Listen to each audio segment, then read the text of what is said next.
Erik, I hear you talk all the time about emotional mastery and stoicism. Where did these principles really show up in your life? Yeah, that's a good question. And I think this will transform anyone's life. For me, there was an organic connection in my life when my grandma passed away. I'd really started pondering death in a way that I never had.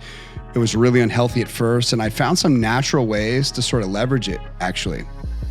And it really became a valuable tool for me. It's where memento mori started showing up in my life, this idea that was already a timeless principle.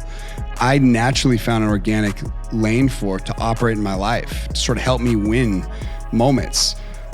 But when I really stumbled upon sort of the Stoic philosophy that existed, it was a game changer for me because it validated a lot of the emotions and a lot of the systems that I naturally come up with. I'll tell you a story. This will be a really valuable story for you guys to sink into. There was two great men that existed in history. One was born into the highest, most powerful position imaginable, really born an emperor. And the other man was born a slave, born into the worst position imaginable. Now, both men lived at the height of the Roman Empire about 2,000 plus years ago. And though their lives could not have started off on farther opposites, there's a lot of unique lessons that sort of came out of both of them, especially when it comes to this concept of emotional mastery and the art of achieving power and greatness. I'm talking about Marcus Aurelius, who was the Roman Empire, and Epictetus, who was the slave, who actually became one of the most influential Stoic philosophers in the world. Now, Marcus Aurelius, who had the world at his feet, he was the guy that as he really rose to his greatest power, he had the weight of ruling an entire empire. You know, the perspective behind that is something that most people have never really considered. That's wars, betrayal, famine, disease. You're in charge of all this, and he had all that pressure of all that.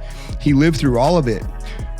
But it was in his private writings where he constantly would remind himself, that are now sort of things that you can go read and study, which are some of the most powerful writings I think ever, of really this concept of emotional control. He has these famous things that he wrote called meditations. These are powerful sort of reflections that Marcus would write and talk about. And it would really talk about a concept that you've heard me talk a lot about, this idea of being calm in the storm, about being unshaken no matter what chaos was around you. He wrote, if you have power over your mind, not outside events, then realize this, you will find strength. And on the other hand, you have this Epictetus character. Now, he was born a slave. He had every reason to be angry, bitter, resentful. Yet instead, he embraced the same philosophy of emotional mastery as Marcus Aurelius did. Two opposite sides of the world, but he would adopt this principle as a slave. His teachings were all about internal freedom, not shackled from the outside, but sort of free on the inside. And no matter what your external circumstances were, no matter what happens to you in life, you were always in control of one thing, your mind. He said, it's not what happens to you, but it's how you react to it that matters.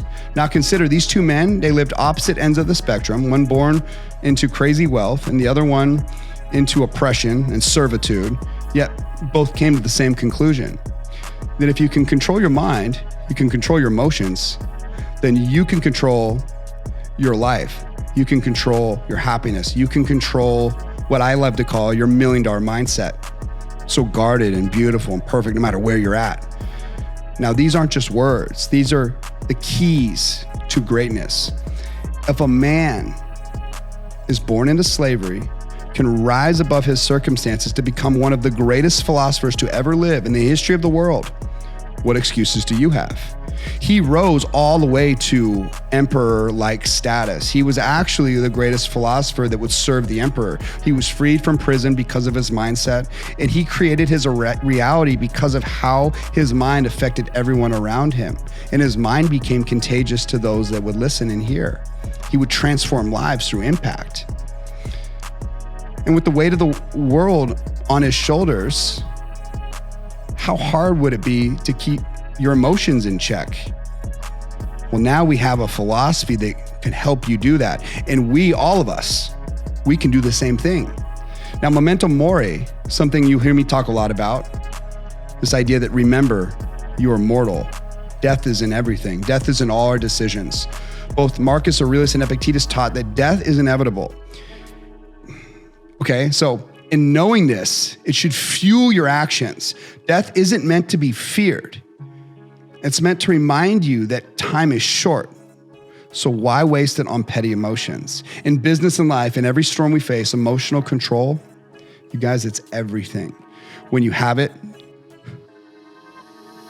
you have everything.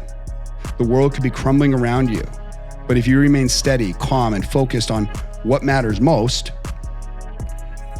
what makes you truly powerful, this is one of the greatest gifts you can have. It's not your title, it's not your wealth or your status, it's your ability to remain unshaken in the storm. That's the lesson that Marcus Aurelius and Epictetus left behind for all of us to apply in our own lives. It's the foundation of true greatness, and it's the foundation of some of the greatest minds that I've been near that sort of embody this energy when I'm near them, and you can witness it. It's amazing. I actually don't think there's any great leader in the world that doesn't embody these characteristics. Trust me when I tell you, this is common practice for people that are in positions of power. Now, in the end, no one can take your mind or your ability to master it. So whether you were born a slave or an emperor, it's one thing that belongs to you completely. And with it, you can face anything, even death, with calm and purpose.